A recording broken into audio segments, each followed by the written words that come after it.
വിളർച്ച അല്ലെങ്കിൽ രക്തക്കുറവ്, അനീമിയ പോലെയുള്ള കണ്ടീഷൻസിനെ നമുക്ക് തന്നെ വീട്ടിൽ തന്നെ ഒരു പരിധി വരെ നമ്മുടെ ഭക്ഷണത്തിൽ ഉണ്ടാക്കുന്ന മാറ്റങ്ങളിലൂടെ തന്നെ മാനേജ് ചെയ്യാൻ പറ്റുന്ന ഒരു കണ്ടീഷനാണ്.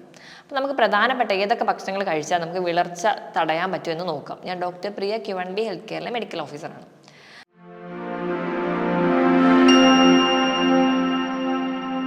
നമുക്ക് ഭയങ്കരമായിട്ടുള്ള ക്ഷീണമുണ്ട്, അല്ലെങ്കിൽ രാവിലെ എണീക്കുമ്പോൾ തന്നെ ഒരു ഉന്മേഷക്കുറവ്, തലവേദന, തലയ്ക്കൊരു കറക്കം പോലെ. ഇപ്പോൾ കുട്ടികളുടെ കേസൊക്കെ ആണെങ്കിൽ പഠിക്കാൻ കുറച്ച് പിന്നോട്ട് പോവുക, ഓർമ്മക്കുറവ്, ചിലപ്പോൾ പഠിച്ചിട്ടുള്ള കുട്ടികളായിരിക്കാം പക്ഷേ എക്സാമിൽ പേപ്പറിൽ നല്ല രീതിയിൽ എഴുതാൻ പറ്റാതെ വരിക. ഇപ്പോൾ ജോലിക്ക് പോകുന്നവരാണെങ്കിൽ നല്ല രീതിയിൽ വർക്ക് ചെയ്യുന്നുണ്ടെങ്കിൽ കുറച്ച് എന്തെങ്കിലും കാര്യങ്ങളിൽ കോൺസെൻട്രേഷൻ കുറയുക. അതുപോലെ തന്നെ നമുക്ക് മുഖത്ത്, നമ്മുടെ നാക്കിൽ, കൈയിൻ്റെ വെള്ളയിൽ, സ്കിന്നിൽ മൊത്തത്തിലായിട്ട് ഒരു വിളർച്ച തോന്നുക, ഇങ്ങനത്തെ പ്രശ്നങ്ങളൊക്കെ ആയിട്ട് വരുന്നവരെ നമ്മൾ നോക്കുന്ന സമയത്ത് ഏറ്റവും ആദ്യം HB ലെവൽ ഒന്ന് നോക്കാൻ പറയാറുണ്ട്. HB ലെവൽ നോക്കുന്ന സമയത്ത് അതിന് താഴെയാണ്, നോർമലിലും താഴത്തെ ഒരു ലിമിറ്റിലോട് കിടക്കുമ്പോൾ നമ്മൾ ആ ഒരു കണ്ടീഷനെ ടേം ചെയ്യുന്നതാണ് അനീമിയ അല്ലെങ്കിൽ വിളർച്ച, രക്തക്കുറവ് എന്നൊക്കെ പറയാറുണ്ട്. ഈ ഒരു കണ്ടീഷനിലേക്ക് നമ്മൾ വരുന്ന സമയത്ത് നമ്മൾ നോക്കുമ്പോൾ ഇതൊരു രക്തക്കുറവ്, വിളർച്ച നമുക്ക് മാനേജബിൾ ആണെങ്കിലും ചിലപ്പോൾ നമ്മൾ നമ്മുടെ വീട്ടിലുള്ള പല ഭക്ഷണങ്ങളും കൊടുത്താൽ തന്നെ മാറുമെന്ന് കരുതാറുണ്ട്. പക്ഷെ നമ്മൾ ഈ പറയുന്ന ഭക്ഷണങ്ങളൊക്കെ ചിലപ്പോൾ വേണ്ട രീതിയിൽ അല്ലെങ്കിൽ കഴിക്കുന്ന ആ ഒരു മെത്തേഡ് കറക്റ്റ് അല്ലെങ്കിൽ നമുക്ക് ഈ പറയുന്ന അബ്സോർപ്ഷൻ കുറയും. നമ്മൾ ഇരുമ്പടങ്ങിയിട്ടുള്ള ഭക്ഷണങ്ങൾ നല്ല രീതിയിൽ കഴിക്കുന്നവരായിരിക്കാം, പക്ഷേ അതിനെല്ലാത്തിനും ഒരു കറക്റ്റായ രീതിയിൽ, ഇപ്പോൾ ഇരുമ്പ് കഴിച്ചത് കൊണ്ട് മാത്രം നമുക്ക് അനീമിയ ഓവർകം ചെയ്യാൻ പറ്റില്ല. ഇരുമ്പിനോടൊപ്പം തന്നെ ഇരുമ്പിൻ്റെ അബ്സോർപ്ഷൻ കൂട്ടാൻ വേണ്ടി പല പല ഘടകങ്ങളുണ്ട്. കോപ്പർ ഉണ്ട്, വൈറ്റമിൻ സി ഉണ്ട്, അതുപോലെ സെലീനിയം പോലെയുള്ള മിനറൽസ് ഒക്കെ സഹായിക്കുന്നുണ്ട്. ഈ പറയുന്ന ഇവയെല്ലാം കൂടിച്ചേരുന്ന രീതിയിൽ ഭക്ഷണം കഴിച്ചാൽ മാത്രമേ നമുക്ക് അനീമിയനെ ഒരു പരിധിവരെ മറികടക്കാൻ പറ്റുള്ളൂ. നമ്മളിൽ പലരും നമ്മൾ കഴിക്കുന്ന ഭക്ഷണങ്ങളുടെ എല്ലാ തരത്തിലുള്ള ഭക്ഷണങ്ങൾ കഴിക്കുന്നവരായിരിക്കും, പക്ഷെ കഴിക്കുന്ന രീതിയിലുണ്ടായ തെറ്റുകളാണ് ചിലപ്പോൾ പല രോഗങ്ങളിലേക്ക് നമ്മളെ ചെന്നെത്തിക്കുന്നത്. അപ്പോൾ ഈ അനീമിയ പോലെയുള്ള പ്രശ്നം നമ്മൾ കുട്ടികളുടെ കേസ് എടുത്താലും മുതിർന്നവരുടെ കേസ് എടുത്താലും അവരുടെ ഒരു വളർച്ചയെ ബാധിക്കുന്ന, അല്ലെങ്കിൽ അവരുടെ ശരീരത്തിൻ്റെ മൊത്തം പ്രവർത്തനങ്ങളെ ബാധിക്കുന്ന ഒരു ബേസിക് ആയിട്ട് ഉണ്ടാകുന്ന ഒരു കണ്ടീഷനാണ്. അപ്പോൾ ഇത് നമ്മൾ ഓവർകം ചെയ്താൽ തന്നെ ഒരു പരിധി വരെ നമുക്ക് ഉണ്ടാകുന്ന പല ബുദ്ധിമുട്ടുകളും നമുക്ക് ഓവർകം ചെയ്യാം. ചില ആൾക്കാർ മുടി കൊഴിച്ചിലൊക്കെ ആയിട്ട് നമ്മൾ പല എണ്ണ മാറി തേക്കുന്നു, പല കെമിക്കൽസ് ട്രീറ്റ്മെൻറ്റിനൊക്കെ പോയി നോക്കുന്നു, കറക്റ്റായിട്ടൊരു റിസൾട്ട് കിട്ടിയെന്ന് വരില്ല. നമ്മൾ കറക്റ്റായിട്ട് നമ്മൾ HB ലെവൽ നോക്കുന്ന സമയത്ത്, അല്ലെങ്കിൽ വൈറ്റമിൻ D ലെവലൊക്കെ നോക്കുന്ന സമയത്ത് ഈ ഒരു അഭാവമായിരിക്കും ചിലപ്പോൾ ഈ പറയുന്ന മുടി കൊഴിച്ചിലിൻ്റെയോ ഉണ്ടാകുന്ന ക്ഷീണത്തിൻ്റെയോ ഒക്കെ പ്രധാന കാരണം. അപ്പോൾ ഈ പറയുന്ന രീതിയിൽ ഇതെല്ലാം ഓവർകം ചെയ്തെടുക്കണമെങ്കിൽ കറക്റ്റായിട്ടൊരു ഡോക്ടറുടെ ഹെൽപ്പ് നമുക്ക് വളരെ ഇമ്പോർട്ടൻ്റ് ആണ്. അപ്പോൾ ഈ ഒരു ഡോക്ടറുടെ ഹെൽപ്പ് ഉണ്ടെങ്കിൽ തന്നെ നമുക്ക് ഈ പറയുന്ന രീതിയിലുണ്ടാകുന്ന ഇൻവെസ്റ്റിഗേഷൻസ് ഒക്കെ ഫോളോ അപ്പ് ചെയ്തെടുക്കാനും അതുവഴി നമുക്ക് ഈ പറയുന്ന രോഗങ്ങളെ മറികടക്കാനും പറ്റും. നമ്മൾ ഉണ്ടാകുന്ന അനീമിയ അല്ലെങ്കിൽ രക്തക്കുറവ്, വിളർച്ചയുടെ പ്രശ്നങ്ങളെക്കുറിച്ച് നമ്മൾ നോക്കുന്ന സമയത്ത് ഒന്നാമതായിട്ട് ഞാൻ ആദ്യം പറഞ്ഞതുപോലെ നമ്മൾ കഴിക്കുന്ന ഭക്ഷണത്തിൻ്റെ ആ ഒരു മെത്തേഡ് കറക്റ്റ് ആയിരിക്കുക. അതിൻ്റെ ഭാഗമായിട്ട് നമുക്ക് അയണിൻ്റെ അഭാവം ഉണ്ടാവാം, ഫോളിക് ആസിഡിൻ്റെ അഭാവം ഉണ്ടാവും, vitamin B12, vitamin C, copper, selenium, ഇതിൻ്റെയൊക്കെ അഭാവം മൂലം നമുക്ക് ഒരു രീതിയിൽ പറയുന്ന രീതിയിൽ രക്തക്കുറവ് അനുഭവപ്പെടാം. രണ്ടാമതായിട്ട് അമിതമായിട്ടുള്ള രക്തസ്രാവം നമ്മുടെ ശരീരത്തിലുണ്ടായി, നമുക്ക് പെട്ടെന്നൊരു ആക്സിഡൻറ്റ് ഉണ്ടായി, ഇനി പല പീരീഡ്സിൻ്റെ സമയത്ത് ചിലപ്പോൾ ഫൈബ്രോയിഡ് ഉള്ളവരോ അല്ലെങ്കിൽ PCOD ഒക്കെ ഉള്ളവർക്കാണെങ്കിൽ ഹെവി ബ്ലീഡിങ് വന്നിട്ട് നമുക്കൊരു അനീമിയ പ്രസൻറ്റ് ചെയ്യാൻ പറ്റും. ഇനി അതുമല്ല നമുക്ക് ഫിഷറോ ഫിസ്റ്റുലയോ അല്ലെങ്കിൽ മറ്റ് പല രോഗങ്ങളുടെയും ഭാഗമായിട്ടുണ്ടാകുന്ന ബ്ലീഡിങ്, ഈ ഒരു ബ്ലീഡിങ് കാരണം നമുക്ക് ഈ പറയുന്ന രീതിയിൽ രക്തക്കുറവ്, വിളർച്ച ഉണ്ടാവാൻ ചാൻസ് ഉണ്ട്. ഇനി ഇതല്ലാതെ തന്നെ നമ്മുടെ ശരീരത്തിലെ ഈ RBC എന്ന് പറഞ്ഞ ചുവന്ന രക്താണുക്കളുടെ പെട്ടെന്നുണ്ടാകുന്ന നശിപ്പിച്ച് പോകുന്ന കാരണങ്ങൾ, ഇപ്പം നോർമലി RBCയുടെ ഒരു ആയുസ് എന്ന് പറയുന്നത് 120 ദിവസമാണ്. അതിലും അധികമായിട്ട് RBC പൊട്ടിപ്പോകുന്ന ഒരു കണ്ടീഷനൊക്കെ നമ്മുടെ ശരീരത്തിൽ ഉണ്ടെങ്കിൽ, ജനിതകപരമായിട്ടുള്ള ഈ കണ്ടീഷൻസ് ഒക്കെ ഉണ്ടെങ്കിലും നമുക്ക് അനീമിയ പ്രസന്റ് ചെയ്യാം. അതുകൊണ്ടാണ് ഞാൻ പറയുന്നത്, രോഗലക്ഷണങ്ങളൊക്കെ കാണിക്കുന്നുണ്ടെങ്കിൽ നിങ്ങളൊരു ഡോക്ടറുടെ സഹായം നേടുക, കറക്റ്റായിട്ടുള്ള ഇൻവെസ്റ്റിഗേഷൻ വഴി കറക്റ്റായിട്ടുള്ളൊരു ട്രീറ്റ്മെൻറ്റിലോട്ട് പോവുക. അപ്പോൾ അതാണ് ബേസിക് ആയിട്ട് നമ്മൾ ചെയ്യേണ്ട കാര്യം. ഇനി നമുക്ക് എത്രത്തോളം അത് വീട്ടിൽ തന്നെ മാനേജ് ചെയ്യാം, നമ്മൾ എത്രത്തോളം മെഡിസിൻസ് ഒക്കെ അല്ലെങ്കിൽ ടാബ്ലറ്റ്സ് ഒക്കെ കഴിച്ചാലും നമ്മുടെ ഭക്ഷണം ശരിയാണെങ്കിൽ നമുക്കൊരു പരിധി വരെ മെഡിസിൻ ഇല്ലാതെ തന്നെ ഈ പറയുന്ന കണ്ടീഷൻസിനെ ഓവർകം ചെയ്യാൻ പറ്റും.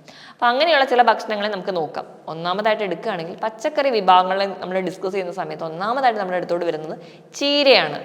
രക്തക്കുറവുള്ള എല്ലാ ആൾക്കാരോടും നമ്മൾ പറയാറുണ്ട് ഇലക്കറികൾ നല്ലോണം കഴിക്കൂ, കാരണം ഇതിൽ അയൺ അടങ്ങിയിട്ടുണ്ട്, ഫോളിക് ആസിഡ് അടങ്ങിയിട്ടുണ്ട്, വൈറ്റമിൻ സി അടങ്ങിയിട്ടുണ്ട്. ഇപ്പോൾ ഇലക്കറികളിൽ മുരിങ്ങയിലയിൽ ധാരാളമായിട്ട് വൈറ്റമിൻ സി അടങ്ങിയിട്ടുണ്ട്. ഓറഞ്ചിനേക്കാളും 7 ഇരട്ടിയോളം വൈറ്റമിൻ സി നമുക്ക് മുരിങ്ങയിലയിൽ നിന്ന് കിട്ടുന്നുണ്ട്. നമുക്ക് നോക്കുന്ന മാംസത്തിനേക്കാളും അധികമായിട്ട് അയൺ അടങ്ങിയിട്ടുണ്ട്. ഇവയെല്ലാം ഉള്ളതുകൊണ്ട് മുരിങ്ങയില നല്ലൊരു ഓപ്ഷനാണ്. ചീര സ്ഥിരമായിട്ട് കഴിക്കാവുന്നതാണ്. പക്ഷേ ഈ ചീര ഇലക്കറികളൊക്കെ കഴിക്കുന്ന സമയത്ത് നമ്മൾ ഓർക്കുക, ഇതിലൊക്കെ ഓക്സലേറ്റ് എന്ന് പറയുന്നൊരു കമ്പോണൻ്റ് ഉണ്ട്. ഈ ഓക്സലേറ്റ് നമ്മുടെ ഭക്ഷണത്തിലുള്ള അയണിൻ്റെ അല്ലെങ്കിൽ ഇലക്കറികളുള്ള അയണിൻ്റെ അബ്സോർപ്ഷൻ, ആഗീകരണം കുറയ്ക്കും. അപ്പോൾ നമ്മൾ ഇലക്കറികളൊക്കെ കുക്ക് ചെയ്ത് നമ്മൾ കഴിക്കുന്നതിന് തൊട്ട് മുൻപായിട്ട് കുറച്ച് ചെറുനാരങ്ങ അതിൻ്റെ മുകളിലൊന്ന് ജസ്റ്റ് ഒന്ന് ഒഴിക്കുന്നത് ഒരു പരിധി വരെ നമ്മുടെ അയണിൻ്റെ അബ്സോർപ്ഷൻ കൂട്ടാൻ സഹായിക്കും.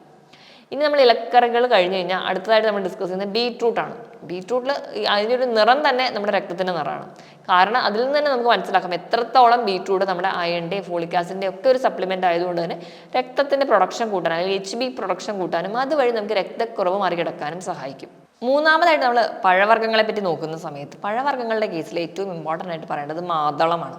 മാതളം ആ ഒരു പോംഗ്രാനൈറ്റ് എന്ന് പറയുന്ന അവയിൽ ധാരാളമായിട്ട് അയണിൻ്റെ പ്രസൻസ് ഉണ്ട്.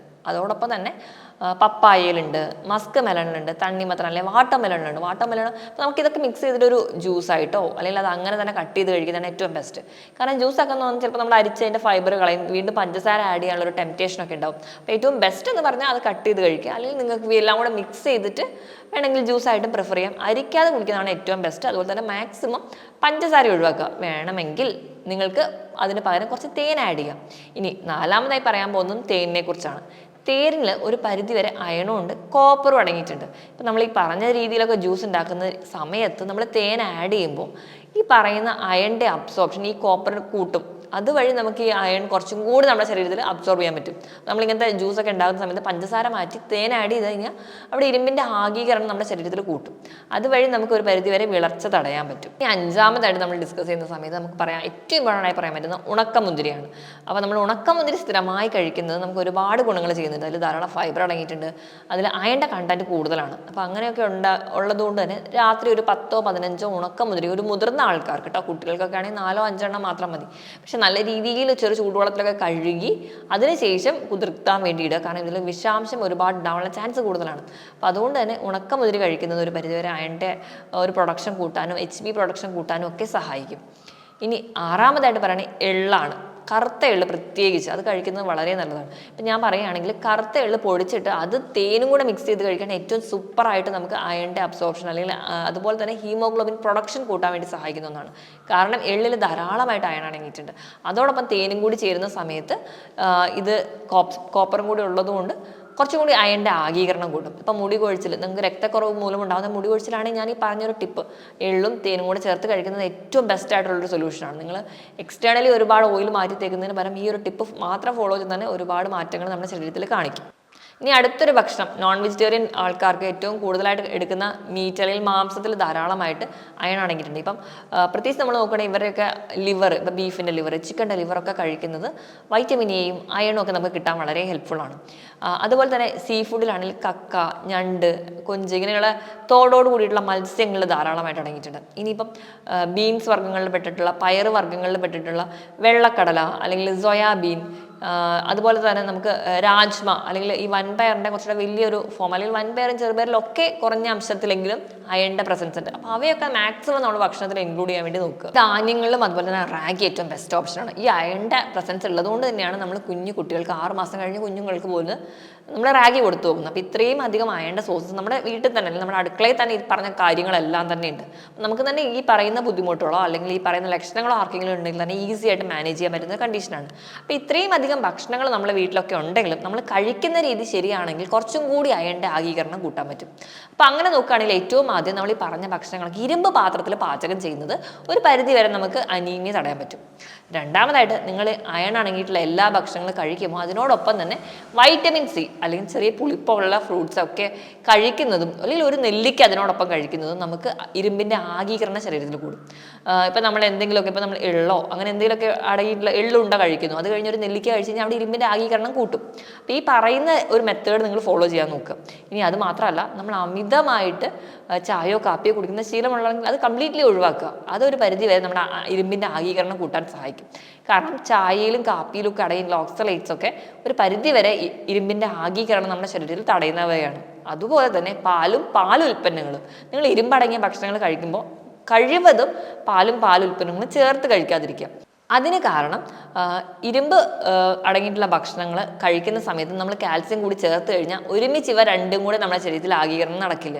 അതുകൊണ്ടാണ് ഒന്ന് കഴിക്കുന്ന സമയത്ത് മറ്റേത് കഴിവതും ഒഴിവാക്കാൻ നോക്കുക. ഇപ്പം ഏറ്റവും ബെസ്റ്റ് എന്ന് പറഞ്ഞാൽ നിങ്ങൾ അയൺ അടങ്ങിയ ഭക്ഷണം രാവിലെ കഴിക്കുകയാണെങ്കിൽ മാക്സിമം ഉൽപ്പന്നങ്ങൾ വൈകിട്ട് കഴിക്കുക, അല്ലെങ്കിൽ രണ്ട് ടൈമിൽ കഴിക്കുന്നതാണ് ഏറ്റവും ബെസ്റ്റ് അബ്സോർപ്ഷന് വേണ്ടി. അപ്പോൾ ഈ ഒരു ടിപ്സ് ഒക്കെ കൂടി ഫോളോ ചെയ്താൽ മാത്രമേ നമ്മൾ കഴിച്ചതുകൊണ്ട് മാത്രം നമുക്ക് ഇരുമ്പ് കിട്ടണമെന്നില്ല അല്ലെങ്കിൽ അയൺ കിട്ടണമെന്നില്ല.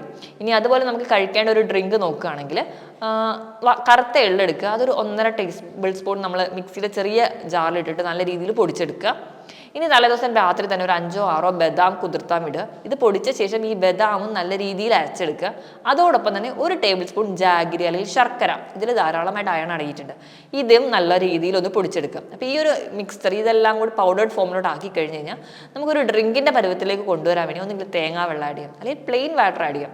നമുക്ക് ആൽമണ്ട് മിൽക്ക് അല്ലെങ്കിൽ ഓട്സ് മിൽക്ക് ഇവയൊക്കെ നമുക്ക് ആഡ് ചെയ്യാം. ഇത് മാറി മാറി നമ്മുടെ ടേസ്റ്റിനനുസരിച്ച് മാറി മാറി ആഡ് ചെയ്യാം. അപ്പോൾ ഇതിൽ ഏതാണ് നിങ്ങൾക്ക് താല്പര്യമെങ്കിൽ ഇവയെല്ലാം കൂടെ ആഡ് ചെയ്തിട്ട് ഇതൊരു ഡ്രിങ്ക് ആയിട്ട് കുടിക്കുകയാണെങ്കിൽ 1 ഗ്ലാസ്സിൽ നിന്ന് അല്ലെങ്കിൽ 1 കപ്പിൽ നിന്ന് ഏകദേശം നിങ്ങൾക്ക് 2.5 മില്ലിഗ്രാം അയൺ കിട്ടും.